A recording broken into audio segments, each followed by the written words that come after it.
Hi everyone, welcome to another lesson about Nazi Germany. We're in Unit 2, which is all about the recovery of the Weimar government. Today we're going to be looking at the political and social developments that took place between the years of 1924 and 1929. Now your starter is to explain why Germany's joining of the League of Nations was a significant turning point for the nation.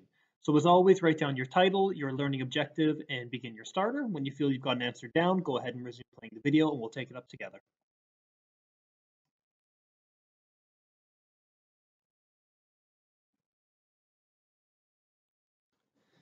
So, why was Germany joining the League of Nations in 1926 a significant turning point for the country?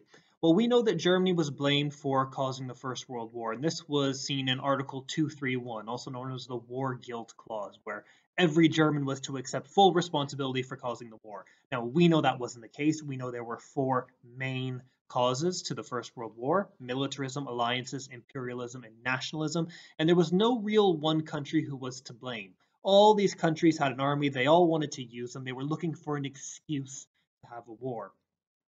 Now, much of the world also viewed Germany in a very negative way following the First World War because they lost. And the winners, the Allies, they got to write the history and make all the rules, and they made Germany to look quite bad. Germany was also undergoing challenging times between 1919 and 1924. There were the financial troubles caused by the high reparations of £6,600 that needed to be paid, and the several uprisings that we've learned about: the Munich Putsch, Kapp Putsch, and the Spartacist uprising. Weimar was viewed as very weak. They were always calling in the Freikorps to try and stop the uprisings. So joining the League of Nations marked a return to that status of great power. Germany now began to be looked upon by other nations as quite favorable in a positive way. And this meant that they were being forgiven, in a sense, for the atrocities of the First World War.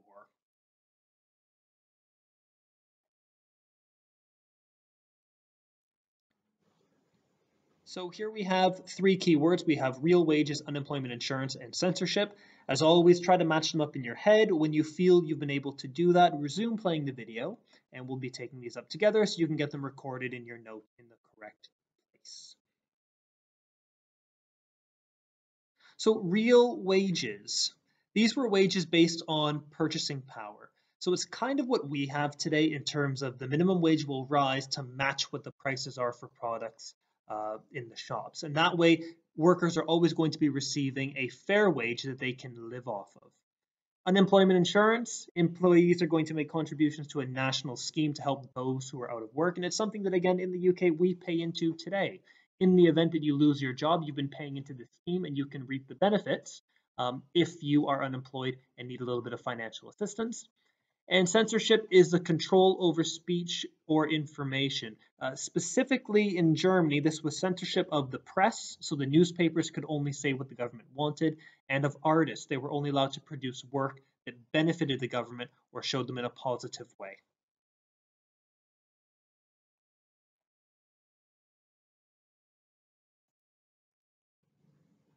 So the way our lesson is going to go is by filling in this table. So there will be a series of readings that will be read aloud to you, and your job will be to fill in the appropriate columns as and where required.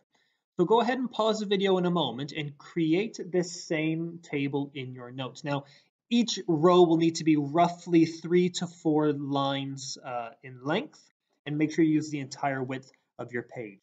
So your left-hand column will say context, standard of living, housing, position of women, and culture. Then you'll have two more columns. One will say Germany between the years of 1919 and 1923, and then of course 1924 to 1929. And what you'll be doing in each column is just filling in the context, for example, between 1919 and 1923 here, and then you'll be filling in context for 1924 to 1929 in this column. So the same goes: what was the standard of living like in 1919 to 1923, and how did that change from 1924 to 1929? Go ahead and create the table. You can pause the video now. When you're ready, you can resume playing, and you'll be read aloud the various readings that you'll need to complete these columns. The period between 1924 and 1929 saw greater political stability. During this time, the Reichstag often supported the Weimar government in their policies and challenged the behavior of extremist groups. This support was due to the personalities of Gustav Stresemann seen on the right, Chancellor and Foreign Secretary, as well as Paul von Hindenburg seen below, President. Both men were well liked by Germans for their contributions to improving lives across the nation. Standard of living. Most Germans saw an improvement in their standard of living between 1924 to 1929.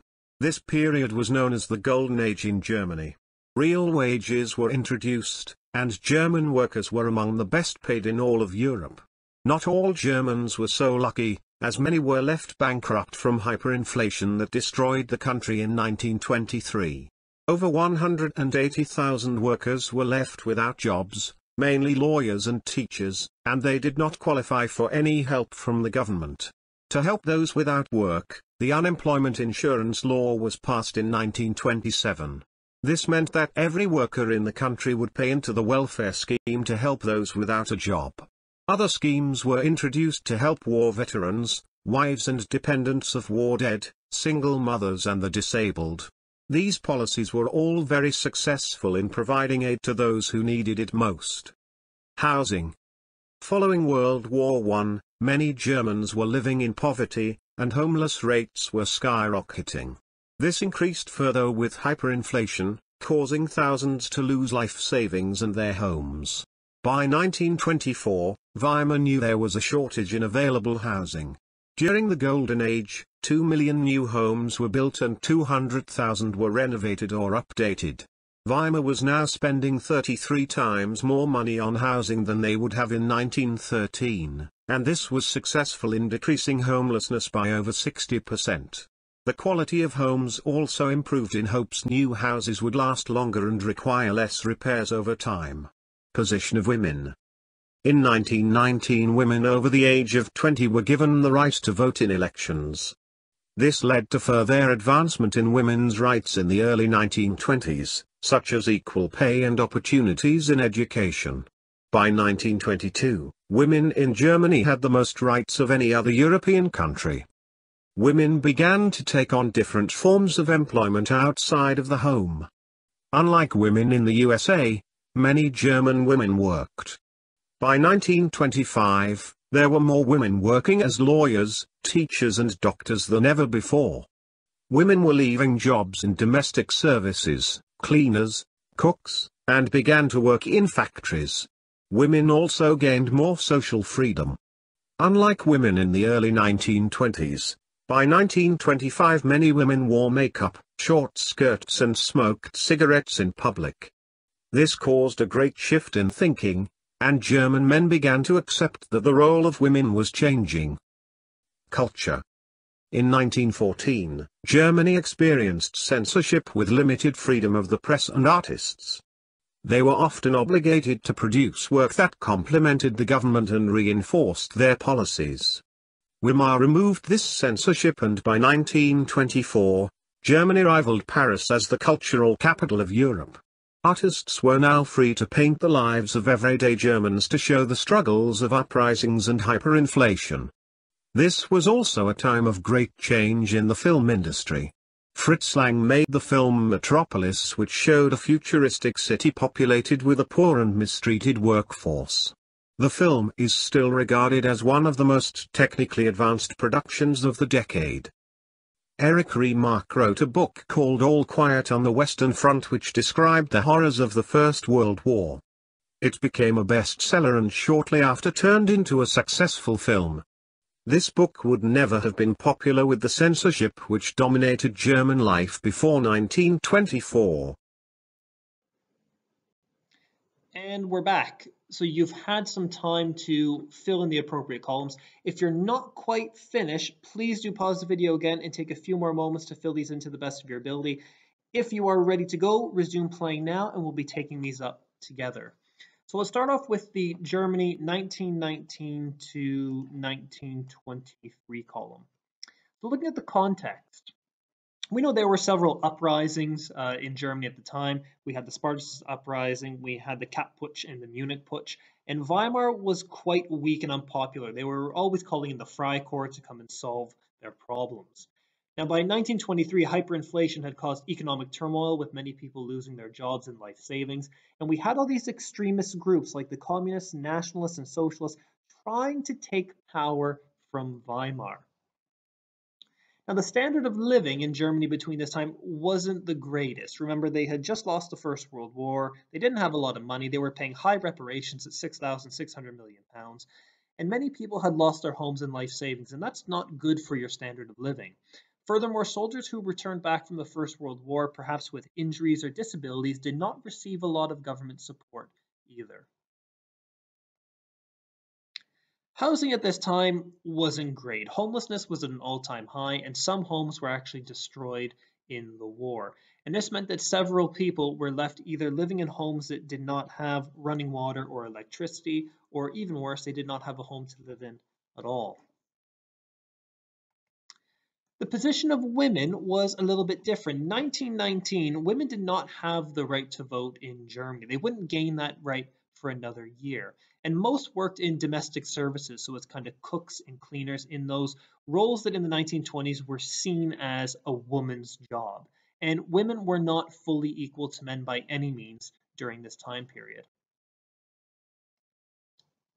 In terms of culture, we've learned that censorship was a major component in Germany at this time. Artists and the press were censored, and German art and culture were quite repressed and limited.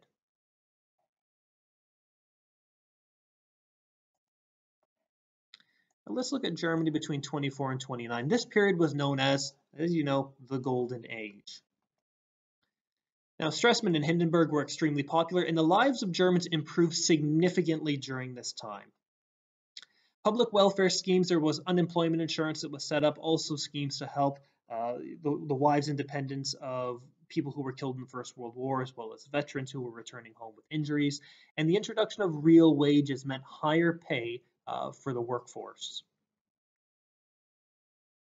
In terms of housing, homelessness was decreased by over 60%, with 2 million new homes being built and 200,000 homes being renovated and updated.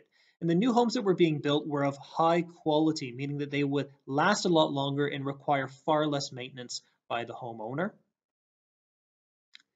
The position of women changed a lot during the Golden Age.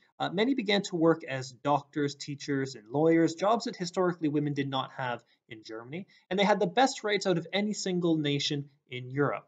Women also had a lot more freedom. They could leave the home unescorted by a man. They wore makeup, short skirts, they smoked in public, and they simply just had more freedom. And this made the men in Germany understand that the role of women was changing, and men were actually quite accepting of these changes. And in terms of culture, artists and the press were free to publish what they wished under the repealing of the conscription laws. Books like All Quiet on the Western Front really showed the horrors of the First World War, things that a previous government in Germany would not have allowed. And the film Metropolis showed that kind of utopian society, this amazing world that was populated by a very poor and mistreated workforce. Now, during this time, Berlin rivaled Paris as kind of a cultural and artistic hotspot within Europe. So please do go ahead and pause the video now, fill in any of the points that you might have missed within your table.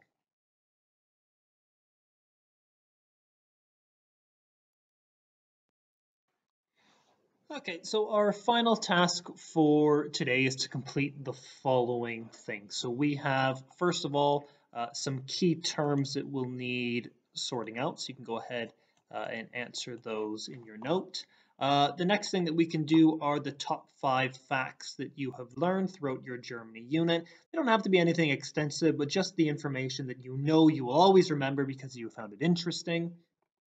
And last but not least is to finish off some mind maps here. So a mind map for the challenges of Weimar, Stresemann, and the Golden Age. And aim for 5. You can see 1, 2, 3, 4, 5 points for each mind map. So go ahead and pause the video now. I'll reveal some of the mind map answers in just a moment. So pause the video, work through the final task, and when you're finished, you can go ahead and just double check your answers.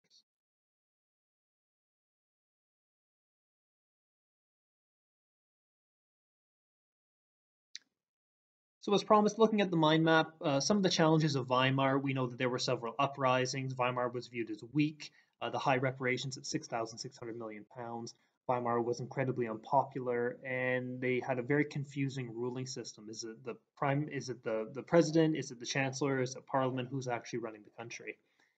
Next up, Stresemann. We know he was foreign secretary. He was also chancellor for a very short period of time. He was very popular because he solved hyperinflation. He actually died just 2 weeks before the Great Depression, which some of us might regard as almost a bit of a blessing. He did so much work to fix Germany. He probably would not have wanted to have seen the Great Depression take place and essentially undo all the hard work that he had managed. And the Golden Age, we know that lives improved between 1924 and 1929. We know censorship was removed. Women's rights were among the best in Europe. And then 1926, the Weimar government was able to rejoin the League of Nations and return to that great power status.